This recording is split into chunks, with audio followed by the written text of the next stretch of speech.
Hello, नमस्कार और आदाब मेरे सब दोस्तों को आपके अपने दोस्त और गाइड इरफान की तरफ से एक बार फिर आपके साथ आपके अपने चैनल एस्ट्रो एश्योरेंस पर।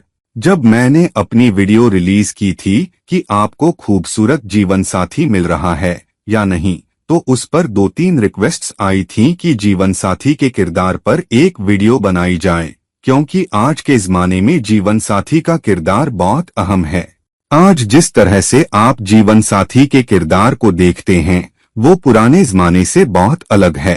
पुराने जमाने में यहाँ तक कि 30S, 40S या 50S के आखिर तक और कुछ हद तक भारतीय उपमहाद्वीप में 70S या 80S के आखिर तक यही रिवाज था कि आमतौर पर हमारी माएँ या हमारी दादी नानी हमें बताती थीं कि मैंने तुम्हारे पिता से मुलाकात की, हम दोनों को एक दूसरा पसंद आया, हमने शादी कर ली और इस तरह हम पिछले 40, 50, 60, 70 सालों से साथ हैं। बहुत सारे लोग अपनी प्लैटिनम जुबिली भी मनाते हैं, यानी 75 साल, और फिर वो इस दुनिया से रुखसत हो जाते हैं। अक्सर ऐसा होता है कि वो एक दूसरे के कुछ ही दिनों या कुछ ही अरसे के भीतर साथ साथ चले जाते हैं, तो ये किसी परीक्षा जैसा रोमांस होता है। उस जमाने में औरतें कहा करती थीं, मैंने अपनी जिंदगी में सिर्फ एक ही मर्द जाना, वो तुम्हारे पिता थे या तुम्हारे दादा थे। लेकिन यह रिवाज 60S और 70S से बदलना शुरू हुआ। उसके बाद रिवाज ये बन गया कि ठीक है, मैं तुम्हारे पिता से शादी से पहले किसी और को जानती थी, लेकिन जब से मैं तुम्हारे पिता से मिली, हम एक दूसरे के साथ लगातार रहे हैं, हम स्थिर रहे हैं, और बच्चे पैदा करने के सामाजिक दबावों ने मुझे उस प्रतिबद्ध रिश्ते में रहने पर मजबूर कर दिया, और उसके बाद मैंने किसी और मर्द को नहीं जाना।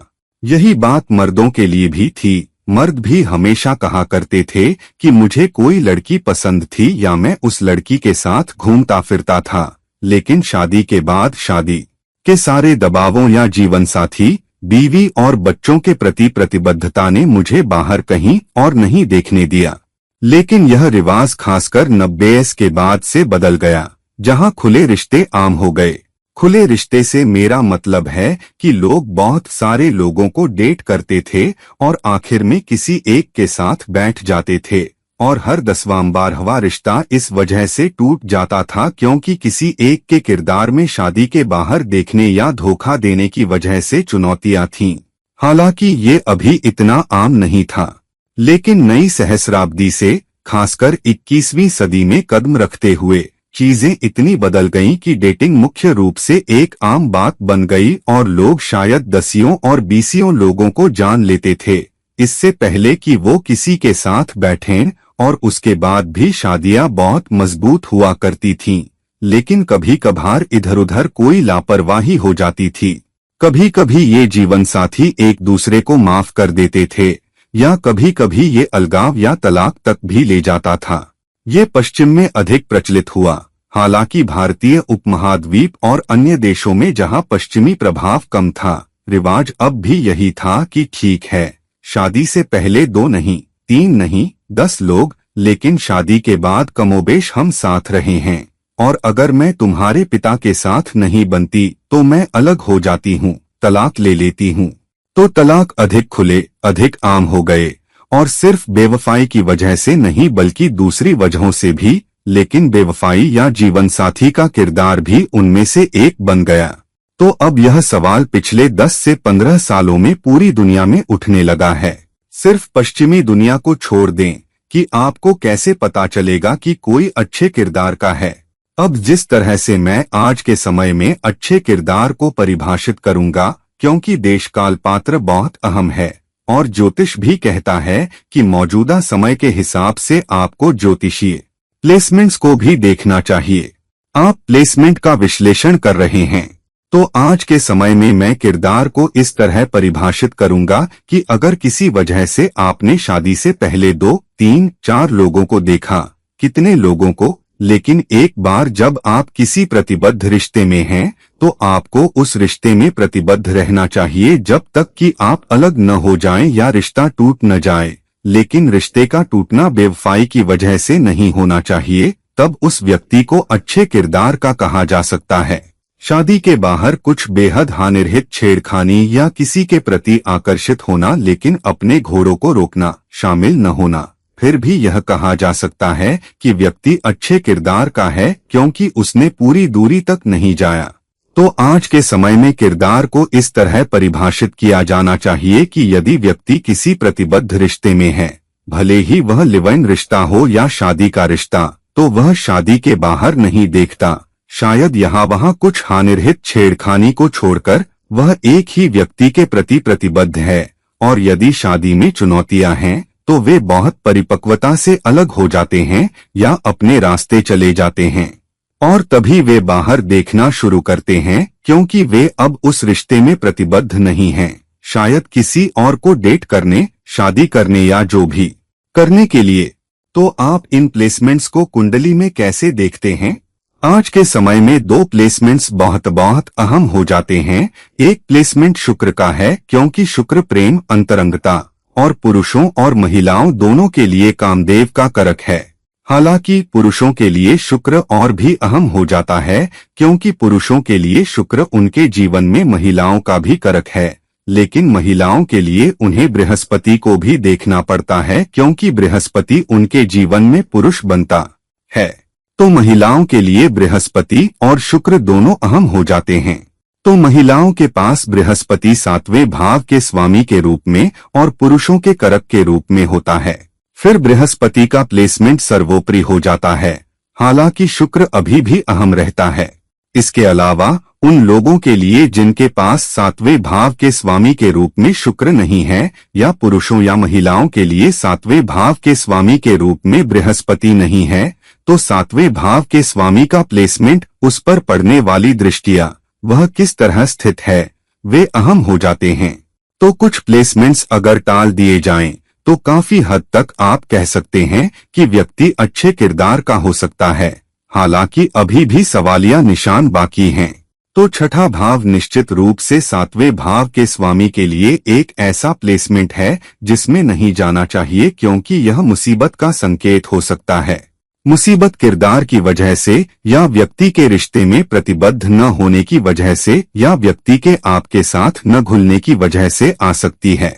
तो निश्चित रूप से रिश्ते की बॉन्डिंग, रिश्ते की दीर्घायु सवालों के घेरे में है। यदि 7वां भाव छठे भाव में जाता है या शुक्र छठे भाव में जाता है, या महिलाओं के लिए, उदाहरण के लिए, यदि बृहस्पति छठे भाव में जाता है और शुक्र भी कठिन स्थिति में रखा गया है और साथ ही 7वां स्वामी भी कठिन स्थिति में रखा गया है, तो उदाहरण के लिए कर्क लग्न वाले पुरुष या महिला के लिए 7वें भाव का स्वामी शनि है, इसलिए शनि का प्लेसमेंट बहुत अहम हो जाता है, और साथ ही शुक्र का प्लेसमेंट भी अहम हो जाता है अगर वह पुरुष है। अगर वह महिला है तो शनि का प्लेसमेंट बहुत अहम हो जाता है। बृहस्पति का प्लेसमेंट भी अहम हो जाता है क्योंकि बृहस्पति पुरुषों का कारक है, और शुक्र का प्लेसमेंट भी अहम हो जाता है क्योंकि शुक्र अंतरंगता का कारक है, और यह महिलाओं के लिए भी बहुत अहम है क्योंकि महिलाएं भी इस कोमलता, लाड प्यार और पुरुषों से प्यार और स्नेह को देखती हैं। कम से कम मुझे तो ऐसा लगता है। तो पुरुषों और महिलाओं दोनों के लिए 7वें भाव के स्वामी का प्लेसमेंट बहुत अहम हो जाता है। तो यदि 7वें भाव के स्वामी या प्रेम और अंतरंगता के कारक शुक्र, या तो उनमें से एक या दोनों छठे भाव, 8वें भाव और 12वें भाव में नहीं जाते हैं, तो काफी हद तक मुसीबत का कारण कम है। वे जहां भी स्थित हों, जब तक उनमें से कोई भी नीचता राशि में नहीं जाता, या यदि वे 5वें भाव में जाते हैं जो रोमांस है, और इसका मतलब है कि 7वां स्वामी 5वें भाव में जाता है लेकिन पाप ग्रहों या राहु की दृष्टि के तहत, तो वहां चुनौती हो सकती है। हालांकि सबसे बड़ी मुसीबत का कारण तब हो सकता है जब 7वां स्वामी और शुक्र दोनों राहु या किसी अन्य पाप ग्रह की दृष्टि के तहत आते हैं, तो चिंता का कारण और भी बड़ा होता है। जब तक इन प्लेसमेंट्स को टाला जाता है, तब तक आप सुरक्षित रूप से कह सकते हैं कि व्यक्ति अच्छे किरदार का हो सकता है। शादी दीर्घकालिक स्थिरता, निरंतरता और मजबूत बॉन्डिंग वाली हो सकती है। फिर कई अन्य कारक उसे बिगाड़ने वाले हो सकते हैं और उसे नवांश के साथ मिलाकर देखना होगा। तो लग्न में यदि 7वें भाव के स्वामी और शुक्र परेशानी वाली जगह पर नहीं हैं, यानी 6, 8 और 12वें भाव में नहीं हैं, लेकिन नवांश में वे उन प्लेसमेंट्स में चले जाते हैं, तो निश्चित रूप से कुछ संभावना, कुछ प्रायिकता है कि विभिन्न मुद्दों के कारण शादी में मुसीबत आ सकती है।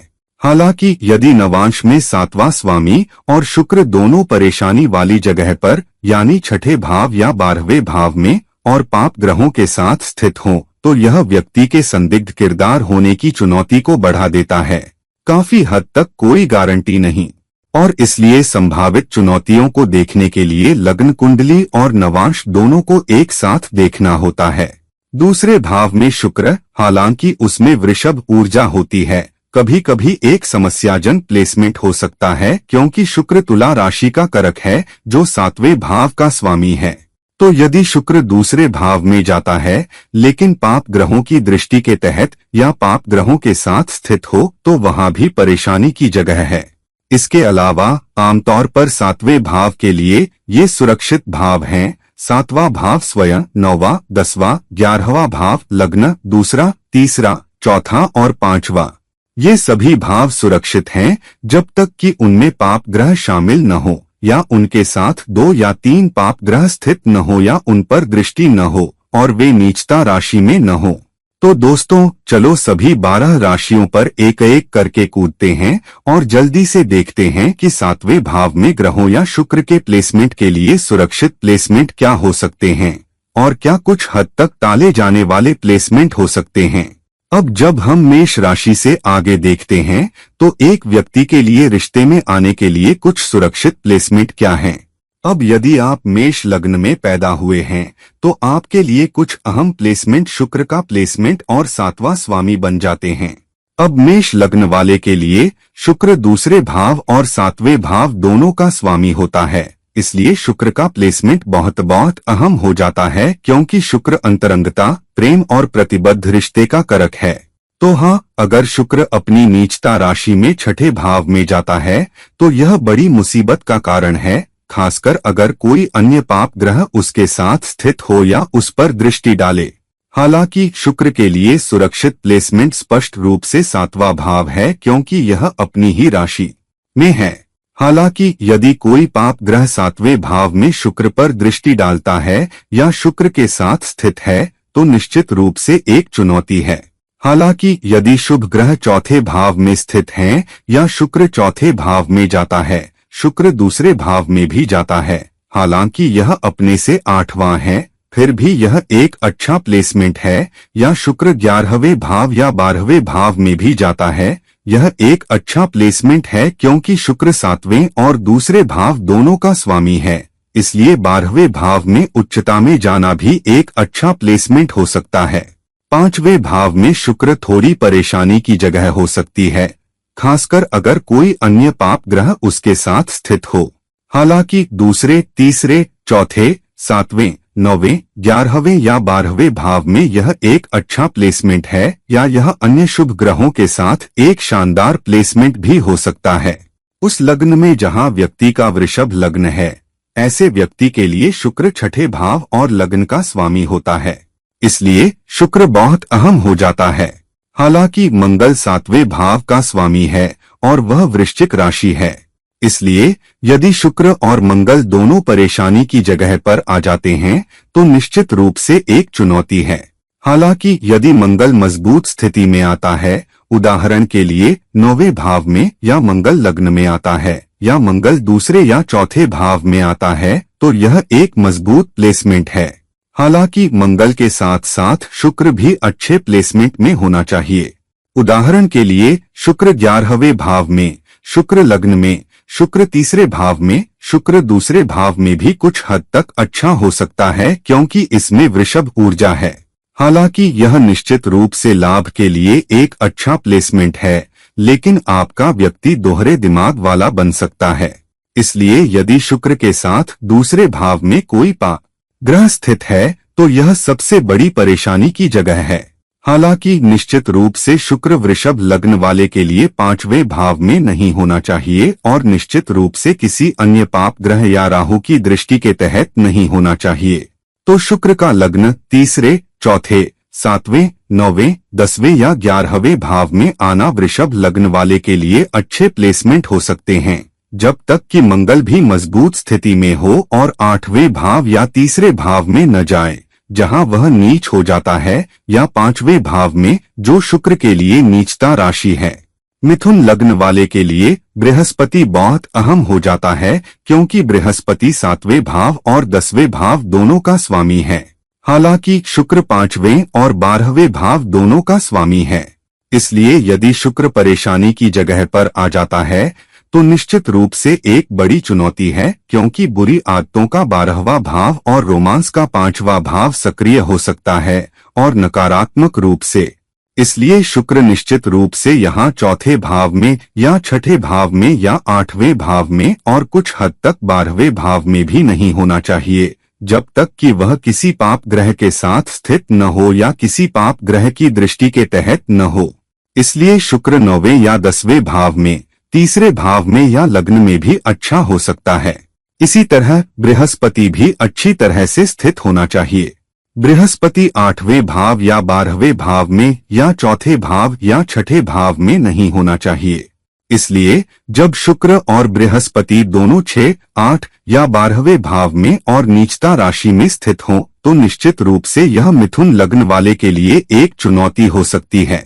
कर्क लग्न वाले के लिए शनि 7वें भाव का स्वामी है, और यदि शनि अपनी नीचता राशि में 10वें भाव में जाता है या 12वें भाव में जाता है, तीसरे भाव में जाता है जहां शुक्र नीच हो जाता है, या छठे भाव में भी जो कि स्वयं के लिए 12वां है, तो यह एक चुनौती हो सकती है।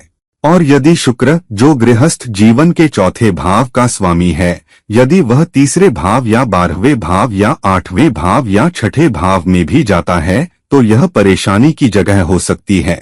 इसके अलावा कर्क लग्न वालों के लिए शनि और शुक्र के अन्य प्लेसमेंट अच्छे, स्थिर, प्रतिबद्धताउन्मुख प्लेसमेंट हो सकते हैं। सिंह लग्न वाले के लिए शुक्र निश्चित रूप से दूसरे भाव में नहीं होना चाहिए। हालांकि इसमें वृषभ ऊर्जा है, लेकिन निश्चित रूप से यह दूसरा भाव है, परिवार का भाव, और यहाँ शुक्र नीच हो जाता है, तो यह निश्चित रूप से परेशानी की जगह है। शुक्र वृश्चिक में चौथे भाव में भी एक चुनौतीपूर्ण प्लेसमेंट हो सकता है। हालांकि शुक्र का 5वें भाव, 7वें भाव, 9वें, 10वें, 11वें या 12वें भाव में आना अच्छा प्लेसमेंट हो सकता है, और कुछ हद तक लग्न में भी। हालांकि लग्न में यह थोड़ा घमंडी, थोड़ा अत्यात्मविश्वासी हो सकता है। इसलिए जब तक शनि और शुक्र अच्छे प्लेसमेंट में हैं और कठिन प्लेसमेंट से बचते हैं, उदाहरण के लिए शुक्र 8वें भाव में उच्च हो सकता है, लेकिन यदि शनि वहां जाता है तो यह निश्चित रूप से एक चुनौतीपूर्ण प्लेसमेंट है, क्योंकि शनि बिस्तर सुखों के 12वें भाव को सक्रिय करता है और वह वृश्चिक ऊर्जा के साथ 8वें भाव को जोड़ता है। इसके अलावा जैसा कि मैंने अभी बताया, अन्य प्लेसमेंट सिंह के लिए अच्छे हैं। कन्या लग्न वाले के लिए बृहस्पति के लिए बेहतर प्लेसमेंट देखे जाने चाहिए, क्योंकि बृहस्पति 7वें भाव का स्वामी है। इसलिए यदि बृहस्पति 7वें भाव या चौथे भाव या 11वें भाव, दूसरे भाव या 5वें भाव में स्थित है, तो वे अच्छे प्लेसमेंट हैं। हालांकि यदि बृहस्पति 8वें भाव में जाता है, बृहस्पति अपनी नीचता राशि में 5वें भाव में जाता है, तो यह चुनौतियां ट्रिगर कर सकता है। या बृहस्पति छठे भाव में जाता है, जो स्वयं से 12वां है, या शुक्र नीचता राशि में लग्न में जाता है, शुक्र वृश्चिक में तीसरे भाव में जाता है, ये चुनौतीपूर्ण प्लेसमेंट हो सकते हैं। हालांकि शुक्र के 7वें भाव में स्थित होने पर, जबकि बृहस्पति लग्न में स्थित हो, यह एक अच्छा प्लेसमेंट हो सकता है, क्योंकि बृहस्पति शुक्र को देखेगा। अन्यथा राशि चक्र में भी शुक्र, लेकिन 7वें भाव में अंतरंगता की अत्यधिक आवश्यकता पैदा कर सकता है। हालांकि निश्चित रूप से यह नहीं कहा जा सकता कि सिर्फ इसलिए कि किसी को अत्यधिक अंतरंगता की आवश्यकता है, वह धोखा देगा या शादी के बाहर देखेगा।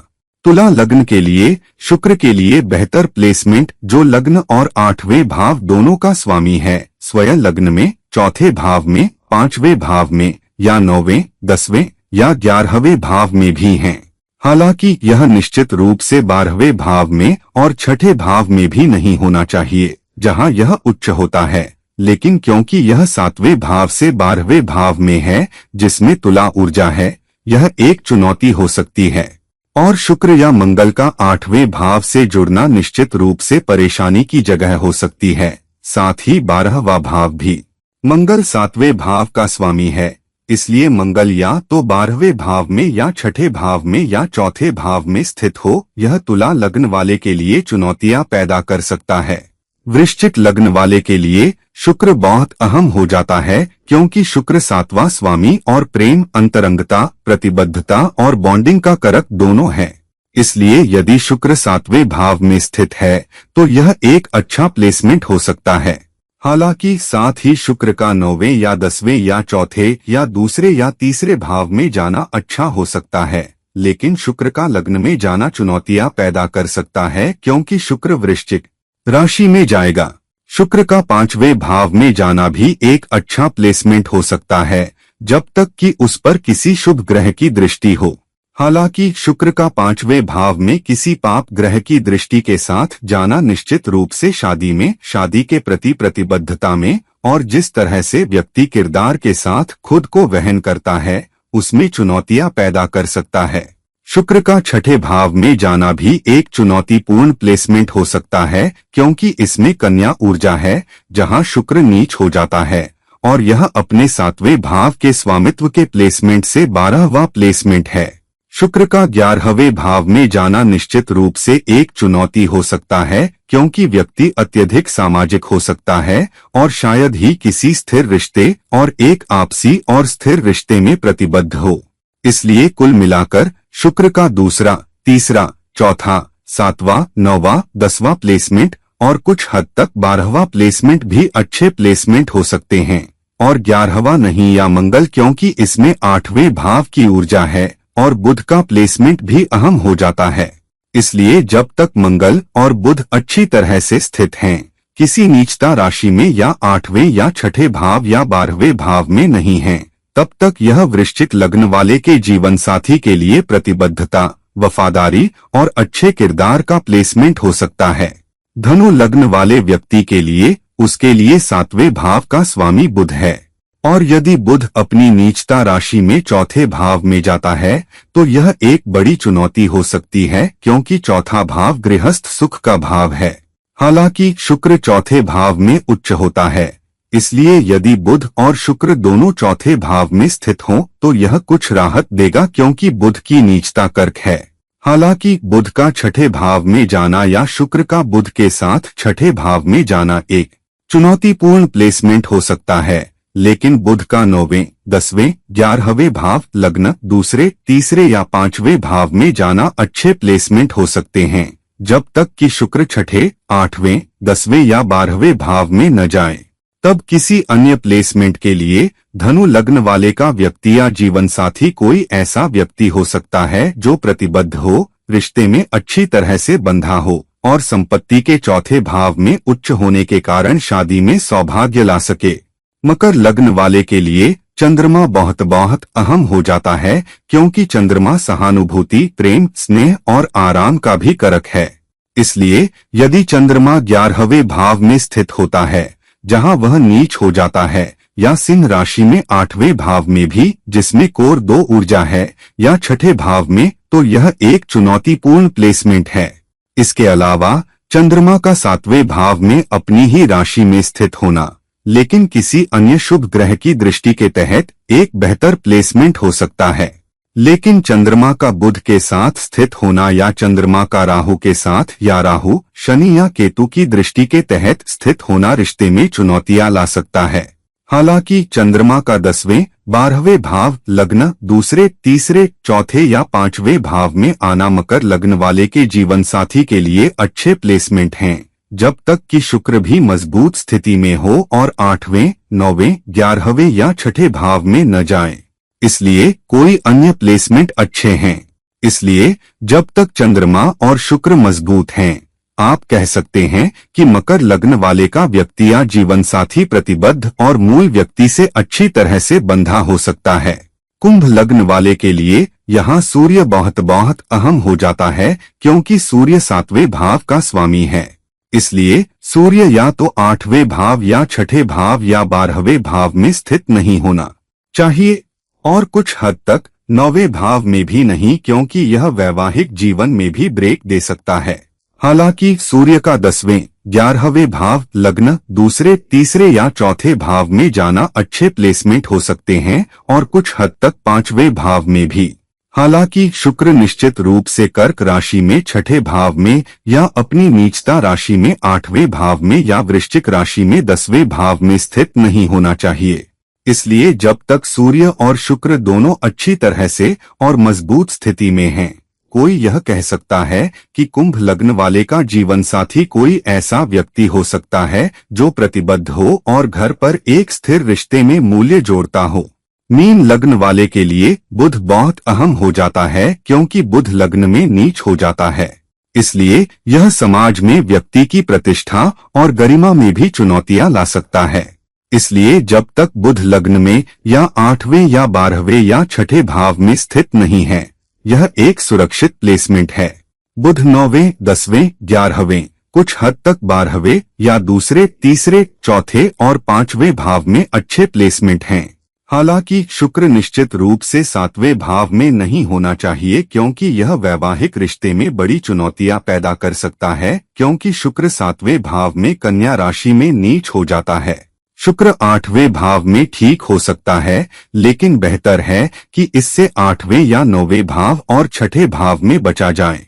इसके अलावा शुक्र का 10वें 11वें 12वें लग्न, दूसरे, तीसरे, चौथे और 5वें भाव में जाना अच्छा हो सकता है, लेकिन 5वें भाव में यह किसी अन्य शुभ ग्रह की दृष्टि के तहत नहीं होना चाहिए।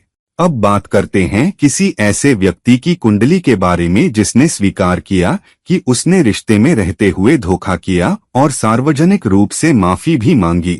यह क्रिस्टन स्टीवर्ट की कुंडली है, जो एक प्रसिद्ध हॉलीवुड अभिनेत्री हैं जो रॉबर्ट पैटिंसन के साथ रिश्ते में थीं और वे वैम्पायर श्रृंखला फिल्मों की एक श्रृंखला में आए, जिसने उन्हें एक दूसरे के करीब भी लाया और बहुत सारी प्रसिद्धि भी। तो यहाँ क्रिस्टन स्टीवर्ट की कुंडली में आप देख सकते हैं कि मंगल 7वें भाव का स्वामी है और मंगल उच्च हो गया है, लेकिन चुनौती यह है कि मंगल 2 पाप ग्रहों शनि और राहु के साथ स्थित है और यहीं से मुसीबत शुरू होती है, क्योंकि 7वें भाव के अलावा मंगल बिस्तर सुखों के 12वें भाव का भी स्वामी है। दूसरी बात, शुक्र छठे भाव का स्वामी है जो रिश्ते में दरार लाने वाला है और शुक्र 10वें भाव में स्थित है। इसलिए काम पर किसी के साथ जुड़ना और जिसके कारण मुसीबत आना यह प्लेसमेंट है, खासकर क्योंकि शुक्र नवांश में केतु के साथ और छठे भाव में स्थित है, जो रिश्ते के टूटने का मजबूत प्लेसमेंट है। छठे भाव में शुक्र प्रतिबद्ध होने की अपनी ऊर्जा खो देता है और विशेष रूप से केतु के साथ निश्चित रूप से यह कई रिश्तों के टूटने का प्लेसमेंट है। दूसरी बात, केतु 7वें भाव पर दृष्टि डालता है, जो एक दीर्घकालिक स्थिर रिश्ता है और यह मजबूत होता है क्योंकि मंगल 7वें में है या मंगल 2 दोषों में है। एक शनि और राहु के बीच श्रापित दोष है और मंगल और राहु एक साथ अंगारक दोष देते हैं। और नवांश में बृहस्पति जो एक महिला के लिए पुरुष का कारक है, बृहस्पति नीचता राशि में 7वें भाव में है लेकिन शनि के साथ, और इसलिए उसकी कामुकता भी सवालों के घेरे में है, क्योंकि उसने यह भी स्वीकार किया है कि वह एक उभयलिंगी व्यक्ति है, क्योंकि राहु छिपी हुई यौन आदतों के 8वें भाव का स्वामी है और बिस्तर सुखों के 12वें भाव में स्थित है और राहु उसके गृहस्थ सुख के 4थे भाव पर दृष्टि डालता है और राहु छिपी हुई यौन ऊर्जाओं, छिपी हुई यौन आदतों के 8वें भाव पर भी दृष्टि डालता है। इसलिए उसकी कामुकता सवालों के घेरे में है, रिश्ते सवालों के घेरे में हैं और इसलिए वह पुरुषों और महिलाओं दोनों के साथ कई रिश्तों में रही है। इसलिए किरदार निश्चित रूप से सवालों के घेरे में है।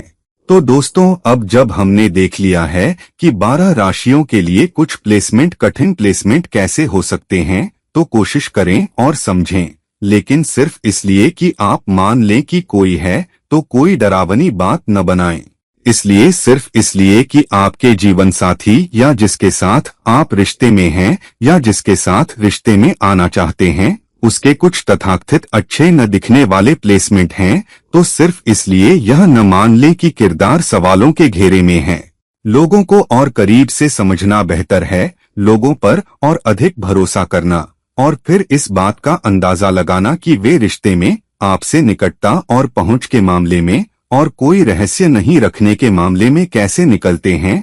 तब आप निश्चित रूप से कह सकते हैं कि व्यक्ति शायद अच्छे किरदार का है या संदिग्ध किरदार का। और केवल ज्योतिषीय प्लेसमेंट पर न जाएं, क्योंकि व्यक्ति को बहुत सारी इच्छा शक्ति भी दी गई है। मैंने बहुत सारी कुंडलियां देखी हैं जहां व्यक्ति गलत रास्ते पर जा सकता था, लेकिन देशकाल पात्र प्लेसमेंट के कारण अपनी जमीन पर मजबूती से टिका रहा।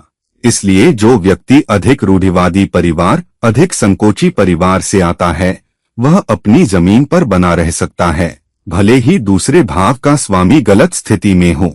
इसलिए सिर्फ इसलिए यह न मान लें कि कोई किसी चीज में शामिल हो सकता है, क्योंकि 7वें भाव का स्वामी या शुक्र कठिन प्लेसमेंट में जाता है।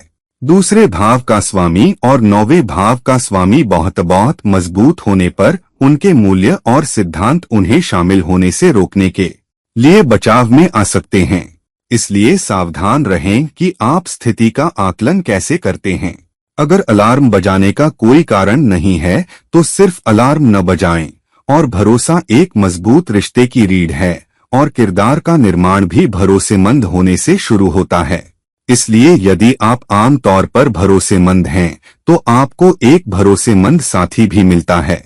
तो दोस्तों, इस वीडियो को लाइक करें, इस वीडियो को शेयर करें, और यदि आप मेरे लिए व्यक्तिगत परामर्श चाहते हैं तो कृपया नीचे दिए गए लिंक पर मुझसे संपर्क करें।